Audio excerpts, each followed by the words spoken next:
पर कुरुक्षेत्र शो में मेहमानों द्वारा व्यक्त की गई राय और कमेंट्स उनके निजी विचार हैं। मेहमानों की राय को इंडिया टीवी या शो के होस्ट की राय ना मानी जाए। इंडिया टीवी का मकसद किसी भी व्यक्ति या वर्ग की भावना को ठेस पहुंचाना नहीं है।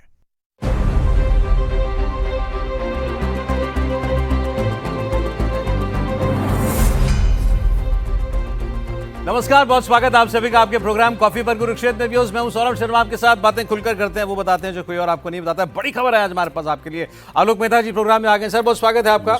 हमारे साथ हैं अमिताभ तिवारी जी, जाने माने सेफोलॉजिस्ट हैं। अमिताभ जी बहुत स्वागत आपका भी। इंडिया टीवी के पॉलिटिकल एडिटर देवेंद्र पराशर हमारे साथ हैं।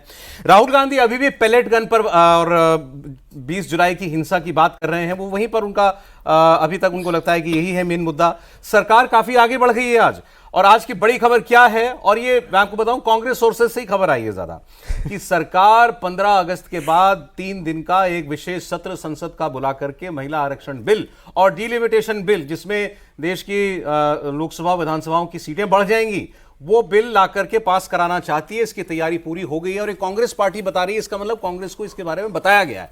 और आज ये भी खबर आई थी कि केंद्रीय जो मंत्री हैं, पार्लियामेंट्री अफेयर्स मिनिस्टर किरण रिजिजू, उनकी राहुल गांधी के साथ, और शायद उस मीटिंग में प्रियंका गांधी भी थी, लगभग 1 घंटा मीटिंग हुई है। उस मुलाकात में ये बातें डिस्कस हुई हैं। उनको रीच आउट भी किया गया है इस बिल के लिए, और भी कुछ बातें हुई हैं। देवेंद्र आपको वो सारी डिटेल बताएंगे। और 15 अगस्त के बाद ये विशेष सत्र की बात हो रही है। मतलब 15 अगस्त को प्रधानमंत्री पहले कोई विशेष टिप्पणी या विशेष जो है अपने भाषण में बात कहें महिला आरक्षण को लेकर के, देश का एक मूड तैयार करें, और उसके बाद अगले दिन या उसके अगले दिन एक विशेष सत्र शुरू हो, और उसके बाद ये बिल जो है उसे पास कराने की कोशिश सरकार करे। और ये हम लोग देखिए कई हफ्तों से लगातार कह रहे थे कि तैयारी सरकार इस बिल को पास कराने की कर रही है। इसके लिए 2/3 बहुमत की जरूरत होगी, और बिल सरकार अब तभी लाएगी जब उसके नंबर पूरे हो जाएंगे। नंबर इसका मतलब पूरे हो गए होंगे, तभी ये चर्चाएं चल रही हैं। ये भी बात चल रही थी कि डीएमके लगभग ऑन बोर्ड है, और ये बात भी शायद राहुल गांधी को कम्युनिकेट की गई है, ताकि उनको ये रहे कि भाई सिर्फ आप ही के विरोध करने से अब कुछ होने वाला नहीं है। तो आप भी देख लीजिए कि आप इस बिल का समर्थन ही कर दें तो बेहतर है, काम का क्यों उसको अपोज करना है। लेकिन बात यह कि ये हम बात करते रहे कि अमित शाह हाउस में क्यों नहीं आ रहे, राहुल आज भी वहां बैनर पोस्टर लेकर ऑपोजिशन वाले प्रोटेस्ट कर रहे थे। बात अभी तक हम 20 जुलाई और ये जंतर मंतर नीट प्रोटेस्ट की कर रहे थे, कांग्रेस वहीं रुकी हुई है, और इसके बीच पीछे इतनी तैयारी हो गई और बात विशेष सत्र तक पहुंच गई है, और डिलिमिटेशन बिल पास कराने तक की बात हो गई। मतलब ये कल भी आपसे जब बात हो रही थी, आप लगातार ये कह रहे थे कि भाई this bill is not of the table. सरकार बार बार यही कह रही है, मगर विशेष सत्र की बात आज अचानक आ गई। जैसे सौरभ आज ये जो खबर आई उसमें आपने जैसा बताया कि कांग्रेस खेमे से ही ये बताया गया। पहले कांग्रेस के एक राज्यसभा के सांसद ने इस बात की जानकारी दी कि सरकार 16, 17, 18 ये 3 दिन बढ़ाने जा रही है। उसके बाद लोकसभा के सांसदों ने भी वही बात कहनी शुरू की। हालांकि इसका दूसरा पहलू ये है कि जब सरकार के मंत्री से पूछा गया, एक मंत्री से पूछा गया तो उन्होंने सीधे खारिज किया। दूसरे मंत्री से पूछा गया तो उन्होंने कहा कि हम भी टीवी पर ही देख रहे हैं। अच्छा, कि ऐसा हो गया है। तो समझा जा सकता है कि सरकार खास तौर पे ऐसे मसले पर एक जेम्स बॉन्ड के मोड में तो रहती है कि छुपा के रखो तब तक, और छुपा के रखना वो लाजमी बात सरकार के हिसाब से समझी जा सकती है। अगर अपोजिशन इतना कह रहा है और तारीख के साथ कह रहा है तो उस बात को सीधे सीधे खारिज करने का भी। देखिए आप बहुत मॉडेस्ट हो जाते हैं। मुझे ये बात पीछे बता रहे थे, नाम नहीं वो ले रहे हैं तो नाम मैं भी नहीं लूंगा, लेकिन इन्होंने पूछा और इनको कांग्रेस के एक सीनियर सांसद ने आपको खुद कहा 16, 17, 18 हम सुन रहे हैं कि विशेष सत्र सरकार ला रही है, सरकार ये बढ़ाना चाह रही है 16, 17, 18 हॉर्सेस माउथ की बात होगी। अच्छा, होता ये है कि सरकार सीधे सीधे अपोजिशन से रीच आउट करती है ऐसी चीजों के लिए। अब इस बात को आप दूसरे चीज से जोड़ें कि आज सुबह जब लोकसभा की कार्यवाही स्थगित हुई तो उसके बाद संसदीय कार्य मंत्री किरण रिजिजू उसी समय वहाँ बोले कि राहुल गांधी से मिलना चाहते हैं। अच्छा। उन्होंने बुला लिया अपने चैम्बर में। वहाँ जाने के बाद राहुल गांधी और प्रियंका ये दोनों थे, और किरण रिजिजू। किसके चैम्बर में हुई मीटिंग? राहुल गांधी के चैम्बर। और तकरीबन 50 मिनट तक वो मुलाकात हुई है। जो सोर्सेज से जानकारी मिल पा रही थी उसमें सीधे सीधे ये था कि डिलिमिटेशन पे आप लोगों का क्या ओपिनियन है। किरण रिजिजू सरकार ने पूछा हाँ राहुल गांधी से, FCRA बिल को लेकर आप क्या सोच रहे हैं, सदन इस तरह से चल रहा है, ये ठीक नहीं है, हंगामा हो रहा है, बिल पास कराना चाहिए, और ऐसे ऐसे बिलों पर क्या सोचते हैं। राहुल गांधी की तरफ से लगातार इस बात को कहा गया कि होम मिनिस्टर का स्टेटमेंट चाहिए। राहुल गांधी ये भी बोले कि हम लोग इस्तीफा नहीं मांग रहे हैं, स्टेटमेंट मांग रहे हैं, और स्टेटमेंट तो देना होगा होम मिनिस्टर को। प्रियंका गांधी भी इन सारे मसलों पर बोल रही थी, वो भी अपनी राय रख रही थी।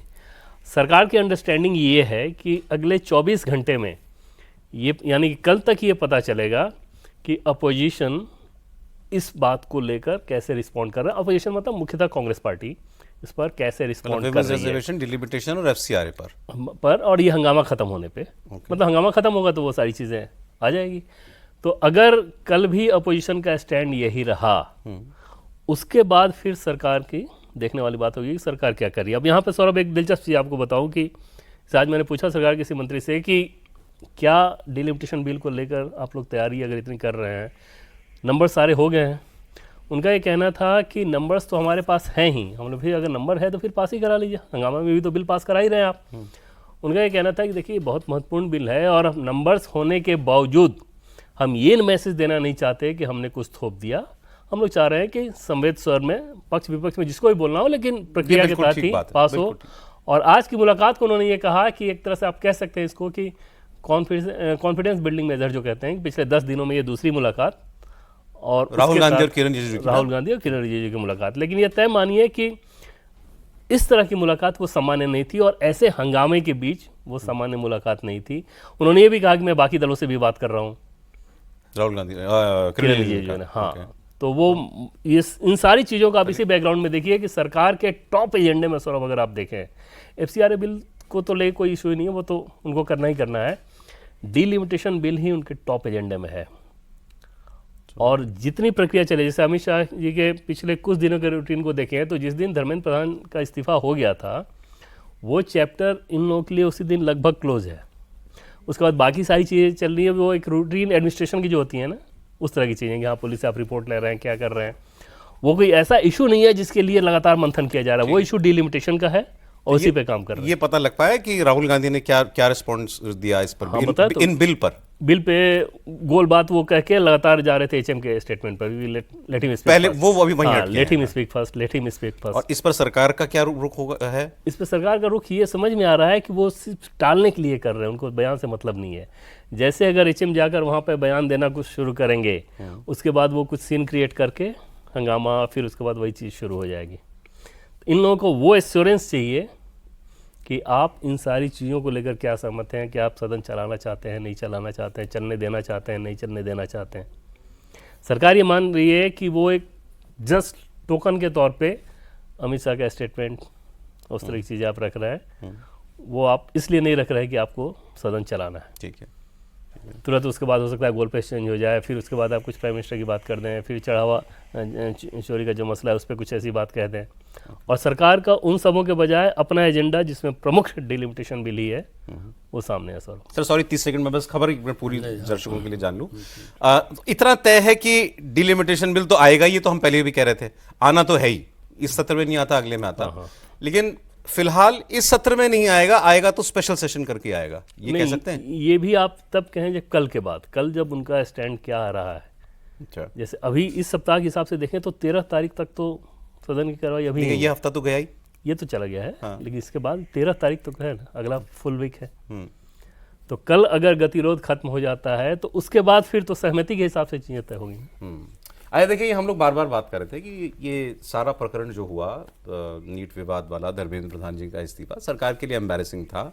एक तो ये होता है भाई वक्त सारे घाव भर देता है, एक तो वो है बात कि भाई ठीक है थोड़े दिनों में लोग भूल जाते हैं, फैक्ट भी हो जाता है। दूसरा ये है कि अगर सरकार को ये लगे कि नहीं साहब हमारे हमको झुकाया गया, अब हमको कुछ बड़ा बिग बैंग कुछ करना पड़ेगा, तो बिग बैंग सरकार यही होता है कि बड़ा काम करो, बड़ा कानून लाओ, ऐसा ही। तो वो ये हम कह रहे थे, आपसे कल भी डिस्कस हुआ था, वो यही होता है कि आप ये डिलिमिटेशन बिल लाते हैं। अब सरकार उस दिशा में बढ़ती हुई दिखाई दे रही है। इसमें दो ही बातें हैं सर, क्या इसका माहौल है और क्या सरकार के पास नंबर है, आपको क्या लगता है? देखिए, संसदीय परंपरा के हिसाब से, ये आप ट्रेडिशन के हिसाब से कहें, लेकिन राहुल गांधी तो ट्रम्प के बाद यदि दुनिया में कोई है तो वही है ना। वो उन पर क्या भरोसा कर सकते हैं? तो मैं तो करूँगा ही, मैं तो मारूंगा ही, मैं तो ईरान को ख़त्म कर दूंगा। इसलिए बस मैंने बिल्कुल, मैं सारी दुनिया समझती इस बात को। इसलिए आप ये देखिए कि वो उन पर, वो तो फिर भी कह देते हैं कि हाँ मैं ये कर लूँगा। राहुल गांधी तो एक, चूँकि वो संसदीय परंपरा वाले व्यक्ति नहीं है। देखिए 20 साल उनको हो गए, मैं भी इतने सालों से देख रहा हूँ, तो ऐसा कभी भी पहले नहीं हुआ। अपोजिशन के लोग जब बात करते थे तो उसके साथ ये आप कह सकते हैं कि भाई सरकार नेता देवेंद्र जी सरकार की तरफ से कहे कि हमने तो इतने ऐसे और सीनियर को किसी को भेज सकते हैं। मेरा ऐसा माने परंपरा यही है कि संसदीय मंत्री ही बात करता है, उनको भेजा गया, उसमें आप खाली ये जिद करके जो कर रहे हैं उसके पीछे यदि आप ये मान लीजिए, देखिए इसीलिए 10 घंटे की बहस हुई ना, परीक्षा वाला जो मुद्दा था जिसको लेकर के नया कानून क्या क्या सुधार किए जा रहे हैं उस पर चर्चा हुई ना। यही तो सरकार चाहती है। किसी भी ऐसे महिला आरक्षण को लेकर के जो ऐतिहासिक फैसला होगा, 370 में सबकी सहमति बाद में हुई ना, 370 में भी तो ऐसा ही किया गया था। तो कोशिश ये है, उसके बाद आज भी लोग खड़े हुए हैं 370 को लेकर के, कांग्रेस पार्टी भी साहब पूर्ण राज्य का दर्ज फलाना दीजिए, ये दीजिए। आप देखिए, यदि आपको विरोध करना है तो आपकी शांति से ज़्यादा आपको जरूरी है कि राजनीति करना है। यहाँ पर मेरा ऐसा मानना है कि सर मैं ये कहूँगा, देखिए अरे राहुल गांधी की पॉलिटिक्स पर हम लोग काफी कुछ कहते हैं, वो अलग बात है, कन्फ्रंटेशनिस्ट हैं वो, ये भी ठीक है। लेकिन अगर सरकार अपने एजेंडे पर बढ़ना चाहती है तो भाई बीच का रास्ता निकालने के लिए तो सरकार को भी कुछ देना पड़ेगा ना। तो आप वो कह रहे हैं होम मिनिस्टर का स्टेटमेंट मांग रहे हैं, तो होम मिनिस्टर स्टेटमेंट दे रहे हैं इसमें। अच्छा, इस मांग में क्या अटपटा है, मुझे ये बता दीजिए, इसमें गलत क्या है? अगर वो ये कह रहे हैं कि 20 जुलाई पर होम मिनिस्टर स्टेटमेंट दे दें, व्हाट इज रॉन्ग? देखिए, स्टेटमेंट दे देंगे, उसके बाद फिर कहेंगे अच्छा इस्तीफा दे दीजिए। नहीं, तो ये तो उन्होंने कहा। अच्छा, किसी के मांगने से इस्तीफा हो जा रहा है क्या? वो मेरा वो तो लोग तो प्रधानमंत्री का इस्तीफा या तो नहीं, ये मैं यह नहीं, उसके बाद प्रधानमंत्री का मांगेंगे। मैं यही कह रहा हूँ, मान लो होम मिनिस्टर का इस्तीफा करा दीजिए, कह दीजिए साहब मैं छोड़ देता हूँ। फर्क क्या पड़ता है उससे? आप कहें ठीक है होम मिनिस्टर का स्टेटमेंट होगा, फिर ये हम अपना काम बिल हम लाएंगे, बात खत्म। उसके बाद भी वो हंगामा करते हैं तो देश देखेगा। फिर देश, अगर होम मिनिस्टर के स्टेटमेंट में भी हंगामा होता है तो भी देश देखेगा कि आप स्टेटमेंट मांग रहे थे, होम मिनिस्टर स्टेटमेंट देने के लिए आया और आपने उनको बोलने नहीं दिया। उसके बाद उनके पास चढ़ावा वाला भी, मंदिर चढ़ावा वाला इशू भी है। जैसे ही आपका इशू पर स्टेटमेंट भी दे देंगे कि चढ़ावा वाले पर भी वही दृश्य होगा। इसमें खाली वो अपनी बात पार्लियामेंट के रिकॉर्ड में चली जाए कि गोली चली थी, जबकि बंदूकों से गोलियां नहीं चली। पहले जो चली गई गोलियां, उस पर 50 लोग मारे गए होते, 20 लोग मारे गए होते, 5 लोग मारे गए होते, मारा नहीं गया। अब स्टेटमेंट देना चाहिए। मैं इस बात से सहमत हूँ, सरकार दे सकती है। मैं दूसरी तरफ से इसलिए मैं आई एम नॉट डिफेंडिंग सरकार। जी। मेरा ये कहना है कि देखिए स्टेटमेंट दे, वो मैं मानता हूँ राज्य मंत्री भी दे सकते, अमित शाह क्यों दे? सरकार की तरफ से इमरजेंसी में भी ओम मेहता नाम के थे राज्य मंत्री, आप निकाल के देख लीजिएगा। ही यूज टू गिव सारे रिप्लाई। कोई भी होम मिनिस्टर होगा जवाब वही देते थे, and he was the real emergency के आदमी थे। ही वॉज कहाँ किसको अरेस्ट करना है वो कहते थे तब भी। इसलिए मेरा कहना है कि परंपरा रही कि राज्य मंत्री बोले। कल भी उन्होंने नहीं बोलने दिया, मैं तो रोज दिन भर देख रहा हूँ। देखिए राज्य मंत्री यदि कह रहा है नहीं साहब उसको भी नहीं सुनना है आपको किसी भी जवाब पर। चले खैर, मैं तो ये कह रहा था सरकार अगर इतना बड़ा काम कर रही है और उसके लिए रीच आउट किया है, बड़ी अच्छी बात है कि साहब हम एक ऐतिहासिक काम करने जा रहे हैं, महिलाओं को आरक्षण देंगे हम और सीटें बढ़ जाएंगी देश में इतने दशकों के बाद। तो हर आदमी से बात करें, हम हर पार्टी से बात करें, जिसका हमें पता है कि ये इसका विरोध करेगा, हम उससे भी बात करें। सौरभ जी, बड़ी अच्छी बात है। सौरभ जी, आपके प्रोग्राम में मैं कई बार कह चुका हूँ कि बात जो सामने दिखती है जब आप बात करते हैं, इसलिए कहते हैं कि मेरे जो केसेस है उस पर आप कितना ढील देंगे, रॉबर्ट का केस का क्या करेंगे, ये वो नहीं बोलता है, दूसरा आदमी बोलता है ना। अब आप उसको मजाक समझ रहे हैं? मजाक नहीं समझ रहा, मैं आपको सीरियस बात बता रहा हूँ। देखिए ये पहले सौदा होता था, इसलिए मैं कह रहा हूँ, यदि पहले नहीं हुआ होता तो मैं कहता अब ये तो पता नहीं सर, अब ये नहीं जानता मैं इसके पीछे कौन से ऐसे केसेस नहीं है क्या? राहुल गांधी पर केस नहीं है क्या? रॉबर्ट बर्डा पर केस नहीं है? लंदन के मकान को निशिकांत दुबे ने कितने सारे बोल चुका है। जो अभी मैं तो जो पब्लिक डोमेन पे पब्लिक को जो आपके प्रोग्राम में तो वही बताया जाना चाहिए जो असलियत है। खाली संसदीय परंपरा में कहीं स्टेटमेंट दे दीजिए तो वो तो हर चैनल कहता है, राजदीप सरसाई भी बोलते हैं, आप भी बोले, मैं भी बोलूं। वो आलोक सर की यूएसपी है। हाँ बिल्कुल, मेरा ये कहना है कि जो आप अंदर से बोलिए ना भाई, साहब बोलो खुला खेल, भाई आपको आलोक मेहता से चिढ़ है तो आप कहीं भी आलोक मेहता को नहीं बुलाइए, ये कह सकते हैं। तो आप बोलेंगे नहीं, आप पीछे कोई कहीं देखिए सही आदमी बुलाना चाहिए, गोल में कर चाहिए, अरे यार आपको अलग से बुला दो सामने कहीं, आपको मतलब जो लोग नाराज होते हैं तो राहुल नहीं ठीक है, नहीं आपका ये पर्सपेक्टिव है। और आप जो बात कह रहे हैं, नरसिंह राव के समय, इतनी दुनिया देखी है, नरसिंह राव के समय में अमर सिंह क्या करते थे, जब अमर सिंह ने कैसे डील के लिए कराया, सब जानते हैं कि नहीं बात होगा। अमर सिंह तो सामने किसी पार्टी में नहीं थे। मैं केवल मैं कह रहा हूँ कि मैं तो जो पब्लिक लिमिटेड नॉलेज है अभी मैं उस पर, इसलिए पब्लिक को मालूम होना चाहिए कि धोखा नहीं, वो खाली लड़ना चाहते हैं कि मेरे केसेस को आप सौदा कर लीजिए तो कुछ पास करा देंगे हम। हाँ, आपको लगता है कि मतलब तैयारी तो सरकार ने कर ली होगी, इसमें तो कोई शक मतलब होना नहीं चाहिए कि नंबर्स तो सरकार के पास जो है वो पूरे होंगे। और बाकी ये सब जो है ये पोस्चरिंग होती है कि चलो जी हम राहुल गांधी से भी बात कर रहे हैं, हम बाकी दलों से भी बात कर रहे हैं, सारी बातें। प्रधानमंत्री का भाषण 15 अगस्त से लाल किले पर होगा, महिला आरक्षण पर विशेष सत्र होगा, उसमें बिल पास कराने की कोशिश होगी, जो विरोध करेगा उसको दुनिया देखेगी। बीजेपी तो यही करना चाहेगी। बीजेपी तो ये भी चाहेगी कि भाई जैसा देवेंद्र भाई साहब कह रहे हैं कि अगर अग्रीमेंट रीच आउट हो जाता है, जो आज जैसे आउटरीच किया गवर्नमेंट ने राहुल गांधी जी को और कांग्रेस पार्टी को, और कल अगर इस बात पे कोई एग्रीमेंट हो जाती है तो इसी सदन में बिल पास हो जाए, चाहेगी, ठीक है, क्योंकि फिर आप जब बुला रहे हैं एक एक्स्ट्राऑर्डिनरी सेशन, उनका क्या कॉम्प्रोमाइज कर सकते हैं, लेकिन आप जब एक्स्ट्राऑर्डिनरी सेशन बुला रहे हैं तो ये भी जाता है ना कि भाई आपको इस बिल को पास कराने के लिए एक एक्स्ट्राऑर्डिनरी सेशन बुलाना पड़ा, नॉर्मल सेशन में पास नहीं हुआ, एक ये भी चला जाता है मैसेज। दूसरी बात है कि जब जहां तक आप बात कर रहे हैं कि भाई देखिए अगर हम 1951 की बात करें, मतलब अगर 1950s की बात करें, तो वैसे पार्लियामेंट में एक साल में 135 दिन का सेशन होता था, 135, आज 55 दिन हो गए पिछले साल। बताइए 55 में भी मुझे लगता है आधा तो आप मान ही सकते हैं कि वॉश आउट हुआ है। तो जो सेशन वॉश आउट हो रहा है, ये तो हमारा आपका पैसा बर्बाद हो रहा है, टैक्स पेयर्स मनी हो रहा है, और एक कंस्ट्रक्टिव डिबेट नहीं हो रही है। तो इसमें दोनों ही, क्योंकि ताली एक हाथ से बजती नहीं है, दोनों ही जिम्मेदार हैं और दोनों को ही कहीं ना कहीं एक कंसिलिएटरी अप्रोच करना पड़ेगा। आप जैसा कह रहे हैं कि अगर मांगा जा रहा है जवाब गृह मंत्री से, ठीक है, तो गृह मंत्री से के जो भी वो स्टेटमेंट देंगे वो सिर्फ विपक्ष नहीं सुनना चाह रहा है, वो पूरा भारत भी सुनना चाह रहा है कि बहुत कंफ्यूजन है, समर्थक भी सुनना चाह रहा है, समर्थक भी सुनना चाह रहे हैं कि भाई हुआ क्या है, बताइए। हाँ सही बात है, कैसे, मतलब एक्चुअल ऑफिशियल पोजीशन क्या है, क्या आप वाकई किसी पे कार्रवाई नहीं करेंगे, वो ये सुनना चाह रहा है। करेक्ट, बहुत सारी बातें हैं, क्योंकि समर्थकों में भी सवाल है, देश की आम जनता में भी सवाल है कि आपने जो एग्रीमेंट रीच आउट किया है छात्रों के साथ, उसके क्या निटी ग्रिटीज हैं, जो आरोप लग रहे हैं वो सही में हुआ है। एक मिनट रुकूंगा आपको, इस वक्त बीजेपी के सांसद संबित पात्रा एक प्रेस कॉन्फ्रेंस कर रहे हैं। भारतीय जनता पार्टी ने बड़े स्पष्टता के साथ कहा था कि 20 तारीख को दिल्ली में संसद चलो आंदोलन के दौरान कोई गोली फायरिंग नहीं हुई थी। मैं एक प्रवक्ता हूं, जिम्मेदारी के साथ पार्टी मुझे भेजती है, मैं यहां अकेला बैठा हुआ होता हूं, मगर पूरी सिस्टम पीछे रिसर्च के पश्चात मुझे मटेरियल देती है।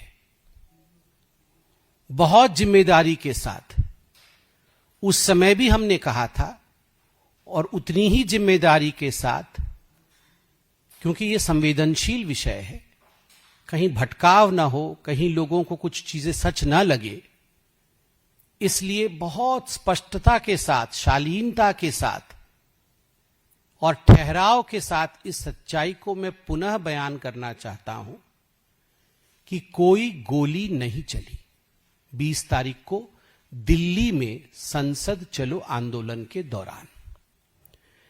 दूसरी बात है, यह एक गलत परंपरा है। कभी भी राजनीति में बच्चों के कंधों पर, मासूम बच्चों के कंधों पर बंदूक रख के राजनीति करने का प्रयास जो राहुल गांधी कर रहे हैं, नहीं करना चाहिए। बच्चे हमारे देश के भविष्य हैं, बच्चों का कोई दोष नहीं। हम भी कभी स्कूल और कॉलेजेस में थे, आंदोलनों में हमने भी भाग लिया है, और जो बच्चे आज राहुल जी के साथ थे उन्हें मैं बहुत प्यार से कहना चाहूंगा कि निडर रहना, बिल्कुल आप घबराना मत। हम विश्व की सबसे बड़ी पॉलिटिकल पार्टी हो सकते हैं, हम सब पार्टीज हो सकते हैं, मगर आप हमारे हैं, प्रधानमंत्री आपके हैं, हम सब आपके साथ हैं। हम ऑपोजिशन की और राहुल गांधी की झूठी नैरेटिव को, the bunch of lies that mister Rahul Gandhi is trying to propagate, the selectivity that Rahul Gandhi has undertaken, हम उसे यहां एक्सपोज करना चाहते हैं। देश के बच्चों को निडर रहना चाहिए, और हां, जब भी आवश्यकता पड़े आंदोलन इत्यादि, इनसे घबराना नहीं चाहिए। मगर झारखंड के बच्चे भी बच्चे ही हैं, वो भी आंदोलन कर रहे हैं। झारखंड के कुछ बच्चों से भी राहुल गांधी का इंटरेक्शन होना चाहिए, उनके भी तकलीफ और दुख को समझना चाहिए। मैं आज एक बहुत जाने माने मीडिया हाउस के एक आर्टिकल को पढ़ रहा हूं, झारखंड से है, अभी चंद घंटों पहले ये प्रकाशित हुआ है, मैं इसे पढ़ रहा हूं। मैं गोल्ड मेडलिस्ट हूं, पर डिप्रेशन पैनिक अटैक झेल रही हूं। पेपर लीक पर बोली रांची प्रोटेस्ट में बैठी छात्रा। अभ्यर्थी प्रतीक्षा बताती है कि इन अनिश्चितता ने उनकी मेंटल हेल्थ को पूरी तरह तबाह कर दिया है। प्रतीक्षा कहती है कि मैं इस समय खुद डिप्रेशन से जूझ रही हूं। कई बार पैनिक अटैक आते हैं। पढ़ाई छोड़कर घर लौटने का मन करता है। खुद को परिवार पर बोझ महसूस करने लगी हूं। बचपन से हर क्लास में अव्वल रही। पोस्ट ग्रेजुएशन पीजी में यूनिवर्सिटी टॉप करके गोल्ड मेडल हासिल किया। बीएड पूरा किया, लेकिन आज अपनी ही दुर्दशा देखी नहीं जाती। रिश्तेदारों के ताने, शादी का दबाव और परीक्षा रद्द होने का डर।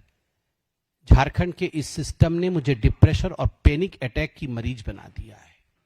झारखंड में जो जेपीएससी और जेएसएससी धांधली हुई है, उसके खिलाफ आवाज उठाते हुए अभ्यर्थी ने यह बताया है। पूरी कहानी आगे और भी है। समय की कमी के कारण मैं पूरी कहानी नहीं बता रहा हूं, जो एक बहुत जाने माने चैनल ने आज प्रकाशित किया है। मगर ये जो सिलेक्टिविटी है, जहां झारखंड के बच्चों के ऊपर अत्याचार हो रहा है, उसे राहुल गांधी कन्वीनियंटली दबा दे रहे हैं। वो झारखंड नहीं जा रहे हैं क्योंकि उनकी सरकार वहां है। और लास्ट में मैं आपको बता देता हूं प्रकरण क्या है। थोड़ी देर पहले, अभी कुछ मिनट पहले, प्रोग्राम शुरू होने से पहले राहुल गांधी ने एक प्रेस कॉन्फ्रेंस की। उसमें वो कुछ प्रदर्शनकारी छात्रों को साथ में लेकर के आए थे। उनका कहना था कि इनके ऊपर पुलिस ने बल प्रयोग किया और ये शांतिपूर्ण प्रदर्शन कर रहे थे। तो वो ये साबित करना चाहते थे कि भाई पुलिस ने इनके ऊपर ज्यादती की और हम इसीलिए होम मिनिस्टर का स्टेटमेंट मांग रहे हैं। इससे पहले वो पैलेट गन का इस्तेमाल हुआ, यह आरोप लगाया। एक छात्र को लेके आए थे जिसके काफी चोट वगैरह लगी हुई थी। तो वो उसी बात को उन्होंने दोबारा कुछ और बच्चों के मार्फत कहा था। उसका जवाब देने के लिए यह आए कि झूठ ना बोले राहुल गांधी, गोली नहीं चली, ऐसा वो कह रहे थे। और फिर उन्होंने झारखंड वाली बात उसमें जोड़ दी। वो भी बच्चे हैं, राहुल गांधी जरा जो है वो उनकी सुध भी ले लें। ये क्यों? अब ये इसमें आपको एक चीज नोट करनी पड़ेगी कि बीजेपी बड़ी प्रोएक्टिव हो गई है। मतलब कि एक बात वहां से कही जाए तो तुरंत जवाब दिया जाए। ये सीख ली गई है मुझे लगता है इस पूरे मैटर से। हाँ, इस एपिसोड के को लेकर सीख है। ओवरऑल सीख है कि नहीं समझ में आ रहा है। हाँ। क्योंकि E20 पे अभी भी आप देखें तो पेट्रोलियम मिनिस्ट्री कुछ बोलती हुई नजर नहीं आ रही है, या वहाँ के लोग बहुत कुछ बताते नजर नहीं आ रहे हैं। शायद उनको ये लग रहा होगा कि अभी तो कुछ ऐसा है नहीं, जब एक बार बहुत ज़्यादा एक्यूमुलेट हो जाएगा तब उसके बाद उनकी नींद खुलेगी। बट इस मामले में नीट को लेके, स्टूडेंट्स को लेके, यूथ को लेके तो एकदम सतर्क है। वो समझ में आ गया उन लोगों को कि इस तरह की चीज़, चाहे जिस मकसद से जो प्रोटेस्ट कर रहा है, लेकिन घर में बैठा यूथ भी उससे प्रभावित होता है और वो खतरनाक स्थिति होती है। तो उसको और जो हम लोग बात कर रहे थे कि ये बड़ा बिल सरकार लेकर आने की तैयारी कर रही है, सरकार तो चाहेगी ना कि भाई ये मैटर अब हो गया, अब ये पीछे जाए किसी तरीके से। और इससे अच्छी क्या बात कि कोई इतना बड़ा कोई धमाका कर दो कि भाई उसी की चर्चा हो पूरे देश के अंदर। हाँ, बट सरकार ये चाहेगी ना, बट विपक्ष, क्योंकि कांग्रेस पार्टी को तो क्रेडिट मिला नहीं है सीजेपी प्रोटेस्ट या फिर धर्मेंद्र प्रधान के रेजिग्नेशन का। तो अभी जो हम लोग चर्चा कर रहे थे कि डिस्पाइट आउटरीच उन्होंने अपनी पोजीशनिंग और अग्रेसिव कर दी। जो आप बात कर रहे थे कि वो तो वो नहीं मानने वाले, उन्होंने एक अग्रेसिव पोजीशन और ले लिया और लोगों को लेके आ गए कि भाई देखो इनके ऊपर तो क्रेडिट तो उनको अमित शाह का स्टेटमेंट मिल जाएगा, अमिताभ जी तब भी नहीं मिलने वाला। नहीं, वो इस चीज से क्रेडिट लेंगे कि हमने अमित शाह से स्टेटमेंट दिला दिया। सी क्या होता है, किसी भी नेगोशिएशन में आपको कुछ ना कुछ एक तिनका ऑफ विक्ट्री चाहिए होता है। ठीक है, अपने सपोर्टर्स को दिखाने के लिए, देखो भाई हमने दबाव डाला, प्रेस कॉन्फ्रेंस 2 बार किया और अमित शाह को स्टेटमेंट देना पड़ा। वो तो अपने सपोर्टर्स को तो एटलीस्ट वो खुश करके रखेंगे। अब बात यह है कि डिलिमिटेशन की जो बिल है उसमें एक बार सरकार को झटका लग चुका है, तो दूसरी बार सरकार बिना तैयारी के बिल तो ला नहीं सकती। आपने पहले आंकड़े भी बताए हैं यहाँ पे कि भाई अगर डीएमके रहता है साथ में तो भी आई थिंक 337 या कुछ का नंबर है। डीएमके, टीएमसी, यूबीटी के जो सांसद आ गए वो, और अगर इसमें एनसीपी शरद पवार की जो है 8 सांसद वो अगर आ जाते हैं, सो ये बाय एंड लार्ज ये था सारा गणित में लाके काम हो जाएगा, सरकार का काम हो जाएगा, या थोड़ा बहुत हो सकता है कुछ एब्सटेन वगैरह ऊपर नीचे, हाँ ऊपर नीचे रहे। इसमें एक समाजवादी पार्टी का भी रोल आ सकता है, क्योंकि भाई समाजवादी पार्टी एक बड़ा चंक है और यूपी की तो सीटें बढ़ रही हैं कि भाई जो डिलिमिटेशन से जो नाराजगी थी वो तो सदर्न स्टेट्स के पार्टीज को है, और अगर सदर्न स्टेट के पार्टी भी अगर सपोर्ट कर रहा है तो फिर समाजवादी पार्टी किस बिना पे इसको अपोज करेगी? क्योंकि भाई वो तो राहुल गांधी ने भी परसों तमिलनाडु में स्टेटमेंट दिया था ना कि जो पार्टी सपोर्ट करे डिलिमिटेशन बिल को वो गद्दार है।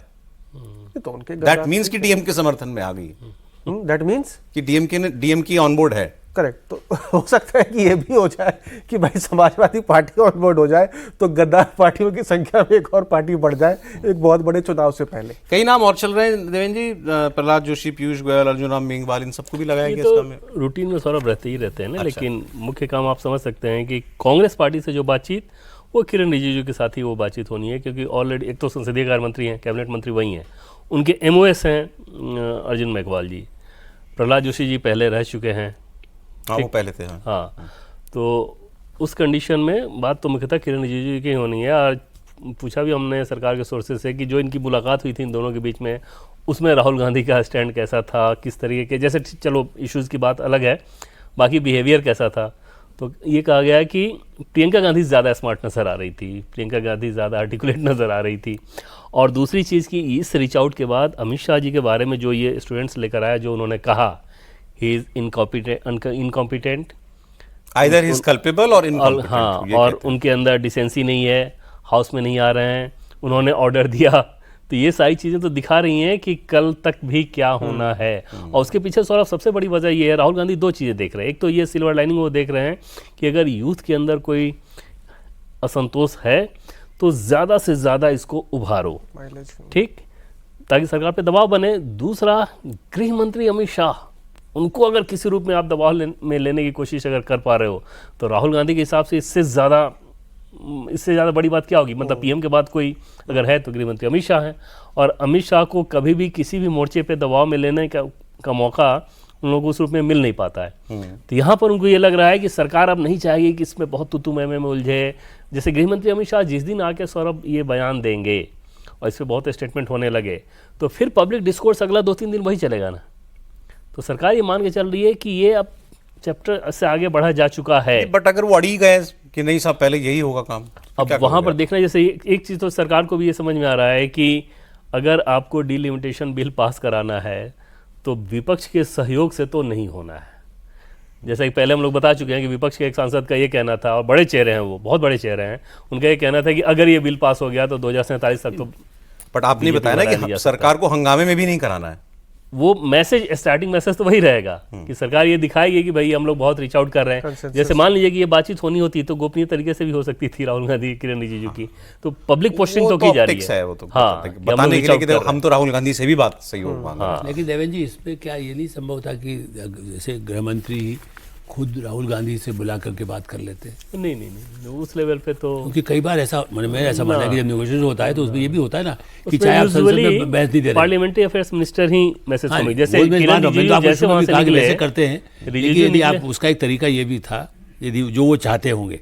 तो मुझे नहीं पता इनकी दुआ सलाम भी है कि नहीं है। ना वो संभव ही नहीं था, वो बातचीत तो मतलब हो ही नहीं सकती थी, ऐसा नहीं। और वहां से वो निकल के आते नहीं, भरसक वो बसते ही हैं राहुल गांधी जी। कुछ ऐसी मीटिंग्स होती हैं, मैं वैसे बता रहा हूँ आपको, जिसमें 1-2 बजे से होता है ना, जैसे कई कुछ जैसे जिसमें प्रतिपक्ष का नेता प्राइम मिनिस्टर, होम मिनिस्टर होते हैं, उसमें राहुल गांधी जब जाते वो तो हाँ, वो जैसे वो इलेक्शन कमीशन वाली मीटिंग है, सीबीआई डायरेक्टर वाली मीटिंग है, स्पीकर के जब उसमें टी वाले में जाते हैं तब अमित शाह जी वहाँ रहते हैं, अमित शाह जी वहाँ रहते हैं। और तब जैसे होता है ना, जो बात चाहे वो डिसेंट नोट पहले से लिख के लाते हैं। राहुल गांधी देखिए, मैं पहले से जैसे सोच के आया होगा, आप कुछ भी पूछेंगे मैं तो आपको कहूँगा कि नहीं गड़बड़ है। अब उसका तो कोई आप भी कहेंगे भाई क्या करूँ भाई, वो तो पहले से सोच के आता है कि मुझे ही बोलना है, तो वो अलग बात है। लेकिन मुझे लगता है परसेप्शन के हिसाब से, जैसा देवेंद्र जी कह रहे हैं, ये ठीक है कि परसेप्शन बनाना चाहती है सरकार, और बहस जैसे उस पर हुई कि नहीं हुई, मैं बार बार फिर कह रहा हूँ, 10 घंटे की बहस हो गई, इस परिसीमन में भी बहस हो जाएगी। कांग्रेस को ये समझ में आ रहा था कि स्टूडेंट के मुद्दे पर अगर हम रकस करते रहेंगे तो ये हमारे खिलाफ जाएगा। नहीं, तो यहाँ महिलाओं का मुद्दा है, इसलिए प्रियंका, अच्छा देखिए दोनों में एक और है, उसका आर्गुमेंट है ना उनके पास। अप्रैल में क्या आर्गुमेंट दिया था कि हम महिला बिल तो हम कह रहे हैं अभी लागू कर दो 543 में, हम तो डिलिमिटेशन के खिलाफ हैं, वो यही कहेंगे अभी भी। ये नहीं, इसके अलावा जाति आप नहीं ध्यान दे रहे हैं। हर बार जिस मीटिंग में जाते हैं राहुल गांधी, मैं इसीलिए आपको कह रहा हूँ, जो 3 लोगों की मीटिंग होती है 4 की, उसमें सबसे पहले कहते हैं इसमें दलित कहाँ है, इसमें पिछड़ा कहाँ है, इसमें ये कहाँ है। आपको इसीलिए यहाँ पर भी जो अखिलेश को समझा रहे हैं कि आप ये इशू उठाइए जो पहले भी उठाते थे, कि इसमें पिछड़ों को अलग से आरक्षण दीजिए। वो तो अप्रैल में कहा गया था। हाँ, वही। तो इसलिए वो मुद्दे पर थोड़ा सा उनको कोशिश कर रहे हैं कि हम पिछड़ों के, राहुल गांधी अम्बेडकर के बाद सबसे बड़े दलित और पिछड़ों के नेता है, ये जो कोशिश है एक छात्रों का, युवाओं का, देखिए वो जीतेंगे हारेंगे हम और आप डिसाइड नहीं करते। हो सकता भाई वो कल प्राइम मिनिस्टर बन जाए 2 साल बाद, हम आपको थोड़ी डिसाइड कर रहे हैं। चैनल कभी डिसाइड नहीं करता, वो गलतफहमी हमको और आपको, वो बिल्कुल नहीं, आपको मान करके हो सकता है, मुझे तो नहीं है। मैंने बड़े में देख चुके हैं। जनता के विवेक पे है, जनता के नहीं, जनता जनार्दन है उस समय क्या सोचती है। लेकिन हाँ ये सही है कि महिलाओं का मुद्दा भी नाजुक है। महिलाओं को लेकर के करें तो दूसरी पार्टियां जो महिलाएं जो चाहती हैं, महिलाओं में एक जाएगा मैसेज कि देखिए महिलाओं के लिए आरक्षण किया, कांग्रेस को भी टिकट मिलेंगे उस तरह के। तो प्रियंका गांधी भी कई मामलों में इसीलिए सॉफ्ट भी रहती है, और ऐसे भी हर स्ट्रेटेजी में ही बना रखा है ना, एक बिल्कुल गर्म रहेगा एक नरम रहेगा। ये कांग्रेस आज से नहीं, नरम दल गरम दल तो तब से ही रहा है। तो प्रियंका और असली तो रॉबर्ट फंसे हुए हैं, राहुल गांधी नहीं फंसे ना। तो यदि वो जितना सॉफ्ट रहेगी उससे भी थोड़ा सा मदद होती है कि भाई वो तो सॉफ्ट है। एक खबर और आई सर आज जैसे अब ये बात हो रही है ना कि भाई सरकार कुछ नरम दिखे, रीच आउट भी हो रहा है। होम सेक्रेटरी का कोई एक्सटेंशन मिला है 1 साल का। नहीं उनको कैबिनेट सेक्रेटरी कैबिनेट सेक्रेटरी हाँ। सो मतलब सरकार की टीम जो है, मतलब उनको सरकार तो अपने हिसाब से ही काम कर रही है, उसमें तो कहीं कोई वो नज़र नहीं आ रहा है कि ये जो प्रोटेस्ट हुआ या एक मंत्री का इस्तीफा हो गया उससे कोई बहुत ज़्यादा दबाव में आ गए हों, वो चीज़ें नज़र नहीं आ रही। गृह मंत्री अमित शाह की भी अगर बात करें सवाल, तो जैसे ही रिजिजू निकले राहुल गांधी से मुलाकात करके सीधे गए उनके पास ही, जाके भरभटम सब उन्होंने ब्रीफ किया। तो गृह मंत्री एकदम रिलैक्स कूल नज़र आ रहे हैं, और स्वाभाविक तौर पे उनके जो अपने कैलकुलेशन है, जो उनकी जो सबसे बड़ी चिंता है, जैसे कांग्रेस पार्टी क्या कर रही है, राहुल गांधी क्या कर रही है, तो अंदाजा उनको भी है ये क्या करेंगे। बाहर नारे लग रहे हैं, बैनर लगा के आए हुए हैं, अमित शाह जवाब हाँ, तो सबका लोड नहीं ले रहे। बिल्कुल नहीं, दूर तक नहीं, वो एकदम से रिलैक्स, और अपना उनका जो एजेंडा है, जो चीज़ें हैं, जैसे उनके हिसाब से आप देखिए तो उनका सबसे बड़ा एजेंडा भी यही है कि डिलिमिटेशन बिल पास कैसे होगा, उसके लिए नंबर्स हमारे पास कैसे अरेंज होने हैं। तो वो उन सारे कैलकुलेशन में वो लगे रहते हैं। आपकी इतनी तारीफ लोग करते हैं और बुराई करने वाले हमारी भी लाखों हैं, लेकिन अब उसके बाद के चैनल बंद कर दें, आप मुझे नहीं आने देंगे, क्या कहेंगे भाई? ये आप समझ लीजिए कि उनको फ़र्क नहीं पड़ता, अमित शाह को और मोदी को इसका कोई फ़र्क नहीं पड़ता कि आप बाहर क्या बैनर लगा रहे हैं। उनका जो मासेस जो वोट देने वाला है उसके हिसाब से वो अपना काम करते रहते हैं, या जो उनको बड़े काम करना है। सर एक बड़ा इंटरेस्टिंग एक सर्वे छोटा सा किया है अमिताभ जी ने। ये दूसरे का है? अरे आपने मुझे भेजा, मुझे लगा आप ही का ही, लेकिन चलिए फिर भी पढ़ता मैं देता हूँ। इंटरेस्टिंग है क्योंकि ये इसमें क्या पूछा गया सर, सवाल इसमें पूछा गया है कि आपको नरेंद्र मोदी की कौन सी चीज सबसे अच्छी लगती है, उनकी कौन सी बात सबसे अच्छी लगती है। तो इसमें सबसे ज्यादा 16% लोगों ने जवाब दिया उनकी ओरेटरी स्किल्स, उनकी भाषण देने की कला। दूसरे नंबर पर है 15% उनकी पॉलिसीज, और तीसरे पर है 11% वो एक करिश्माई नेता हैं, और 7% ने कहा है उन्होंने अंतर्राष्ट्रीय स्तर पर जो भारत की छवि चमकाई है, और 7% ही और लोगों ने कहा है उनका पॉलिटिकल विजन और एडमिनिस्ट्रेशन, और 6% लोगों ने कहा है उनका हार्ड वर्क, उनकी डेडिकेशन। 4% लोग कह रहे हैं नेशनलिज्म, नेशनल सिक्योरिटी। 4% कह रहे हैं डिसाइसिवनेस, कॉन्फिडेंस, फिर डेवलपमेंट, ये सब बातें कही हैं उन्होंने। तो मतलब किसी भी नेता के लिए अच्छी बात है भाई। उनकी पॉलिसी पे 15% लोग कह रहे हैं, ओरेटरी तो चलिए एक पर्सनल ट्रेट हुई, लेकिन पॉलिसीज पर 15% लोग जा रहे हैं, उनके व्यक्तित्व पर 11% लोग जा रहे हैं, उनके काम पर बाकी भी जो विजन वगैरह वो सारे मतलब जोड़कर कितना प्रधानमंत्री के तौर पर टोटल क्या आ रहा है?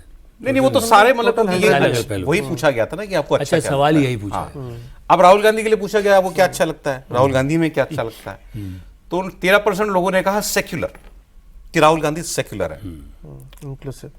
और मुझे लगता है राहुल गांधी को ये पता है कि मुझ में लोगों को यही अच्छा लगता है, इसलिए आजकल उनको आप देखेंगे तो उनको सारा उनका, कल भी आरएसएस के खिलाफ खूब बोले ना वो, तो वो सारा उनको वो सेक्युलर इंक्लूसिव वो अपनी उसी छवि को वो बना के रखना चाहते हैं। 10% लोगों ने कहा कि डिटर्मिन्ड है, परसिस्टेंस है, सीधे शब्दों में नरेंद्र मोदी के खिलाफ डटा हुआ है। ये बात, और ये बात ठीक भी है। 9% लोगों ने कहा हार्ड वर्किंग है, इस पर लोग बात कर सकते हैं। और 4% लोगों ने कहा कि वो उन्होंने अपनी इमेज जो है वो चेंज कर ली है। अरे इसके बाद पूछा गया कि राहुल गांधी और नरेंद्र मोदी के अलावा आपको कौन सा नेता अच्छा लगता है। ओपन एंडेड क्वेश्चन, आप अंदाजा लगाइए किसका नाम आया होगा अपोजिशन में, किसी में भी। अरविंद केजरीवाल। अरे बाप रे बाप, ये देखिए ये होती है ग्राउंड की समझ जिसका आदमी को, पल्स। 19% लोग अरविंद केजरीवाल का नाम ले रहे हैं after Rahul Gandhi, after Modi and अच्छा राहुल गांधी।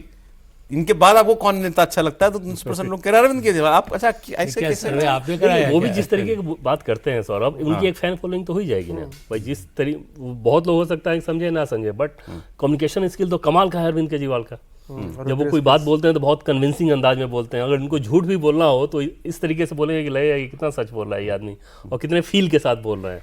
और सबके नाम है इसके अंदर, अमित शाह जी का भी नाम है, योगी जी का भी नाम है, सबके नाम है, लेकिन उसके तीसरे नंबर पर अरविंद केजरीवाल ही है। आप बताइए, तो आप ये तो आपका डिपार्टमेंट है ये, नहीं मतलब वैसे भी अगर आप आप असहमत हो सकते हैं, मेरे नाम तो बताया नहीं किसका सर्वे है। नहीं तो कोई बात नहीं। मूड ऑफ द नेशन भी अगर आप देखेंगे तो सी वोटर जो करता है उसमें भी अगर आप प्रधानमंत्री के चॉइस पे जाएंगे तो तीसरे नंबर पर ममता और अरविंद केजरीवाल बराबर आते थे लगभग, है ना।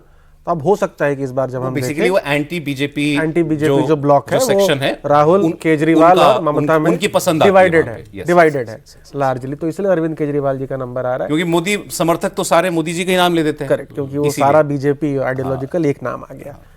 और काफी इंटरेस्टिंग मुझे इसलिए लगा क्योंकि भाई जब हम लोग हमेशा कहते हैं कि भाई Narendra Modi is a popular leader, Rahul Gandhi is a popular leader, but why, क्यों? ठीक है, तो जो लीडरशिप कॉन्ट्रास्ट है अगर आप दोनों का ही देखें कि किस चीज के लिए पसंद किया जाता है, बिल्कुल अलग है। और अगर आज Rahul Gandhi prime ministerial race में मोदी जी से नीचे हैं, उसका डिफरेंशिएटर है ओरेटरी स्किल्स। ये हम सब लोग मानेंगे कि विदाउट ओरेटरी स्किल्स, है ना, ये इतनी इंपॉर्टेंट चीज है। नहीं तो विदाउट ओरेटरी स्किल्स एक लीडर, एक बड़ा लीडर, कोई भी लीडर हम देख लें जो आज भारत में मतलब जिसका नाम है या जो ऊंचाई पे पहुंचा है, बिना ओरेटरी स्किल्स के नहीं पहुंच सकता सर तो काफी लंबे समय से पॉलिटिक्स फॉलो कर रहे हैं और वही डिफरेंशिएटर है।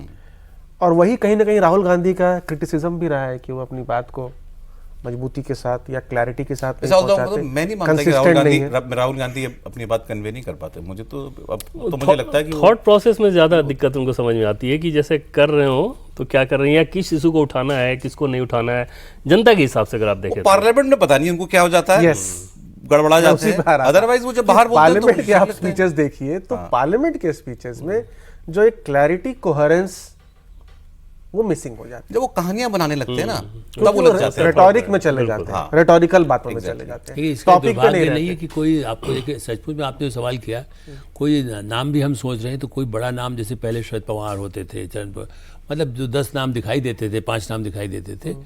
और तीसरा क्या है कि जब जैसे मीडिया में भी आप जब चर्चा करते, केजरीवाल को आप आपने चर्चा किया, लेकिन आप देखिए ना जिन प्रदेशों में जहाँ नहीं है वहाँ उस तरह से अरविंद केजरीवाल को आप इन दोनों की श्रेणी में नहीं रख सकते ना। कांग्रेस और बीजेपी के पूरे देश में जिस तरह का नेटवर्क है, भीड़ इकट्ठी करना तो वो अलग बात है कि थोड़ी बहुत भीड़ उनकी आ जाए, लेकिन आप बताइए ना, पंजाब में सरकार उनकी है या हो सकता है और कुछ हरियाणा में कर ले, लेकिन आप कोई मध्य प्रदेश में अपने बल पर कोई बड़ा उनके लिए सपोर्ट मिलता हो, यूपी बिहार में मिलता हो, ऐसा नहीं है। लेकिन यही दुर्भाग्य है कि प्रतिपक्ष में पहले सोशलिस्ट नेता भी जिनकी चाहे 5 सीट 10 सीट आती थी, या कम्युनिस्टों में बहुत अच्छे थे। नेशनल लेवल के लीडर कितने हैं सर? इसीलिए तो हुआ थर्ड एकदम केजरीवाल आ गया, खत्म हो गई। इसे अनफॉर्चुनेट फॉर द डेमोक्रेसी कि आपको केजरीवाल आफ्टर राहुल गांधी केजरीवाल हमको बोलना पड़ रहा है यदि बोल रहे हैं, जबकि मेरा मानना है कि सर्वे में जो कोई नाम ही आपने पूछा केजरीवाल, तो केजरीवाल को दे देगा 90%। आपने हो सकता है कोई और नाम पूछा, लेकिन नाम किसका बोले? नहीं, नाम पूछा ही नहीं गया ना, यही मैं क्या, अच्छा ऑप्शन में बोला गया। नहीं, आपको कौन पसंद है तीसरा आदमी, ये बताइए। ऐसे ओपन एंडेड था, यही इसे बताइए कितना दुर्भाग्य है कि नहीं, जिसका कोई दुर्भाग्य आप बताइए ना भाई। आप भाई उससे सर एक वक्त 2 राज्यों में सरकार थी आदमी की, बताइए कितनी पार्टियां जिनकी 2 राज्यों में सरकार थी? भाई लीडर ही नहीं है। एक समय में महाराष्ट्र का चीफ मिनिस्टर हो चाहे तमिलनाडु का हो, ये सब लोग की पॉपुलरिटी यदि उस हिसाब से देखें तो राज्यों में, अपने राज्य में तो ज्यादा है ना। चले सर, नहीं सर, ये तो खैर एक ऐसी एक इंटरेस्टिंग एक चीज थी आपके मन में कुछ आ रहा है। असल चीज सर जैसे यही हो जाता है ना कि कम्युनिकेशन स्किल, क्रेडिबिलिटी, दोनों चीजें अगर जुड़ जाएं तो आपका एक परसेप्शन क्रिएट कर देती है और आप नेता बन जाते हैं। नहीं खैर, मुझे वो मोदी जी वाले में तो सबसे अच्छी बात ये लगी कि उनको जो लोग पसंद कर रहे हैं पॉलिसी, जिन्होंने ओरेटरी की बात, पॉलिसी, आपको नेता प्राइम मिनिस्टर की तो पॉलिसी पसंद आ रही है, वो बड़ी अच्छी बात है कि आपको। और कॉन्ट्रास्ट है दोनों। निष्कर्ष यही है कि मोदी के अलावा कोई विकल्प नहीं है, बस। सर बहुत शुक्रिया सर, प्रोग्राम में आए आप। आलोक जी बहुत धन्यवाद, अमिताभ जी आपका, देवेंद्र जी धन्यवाद आपका।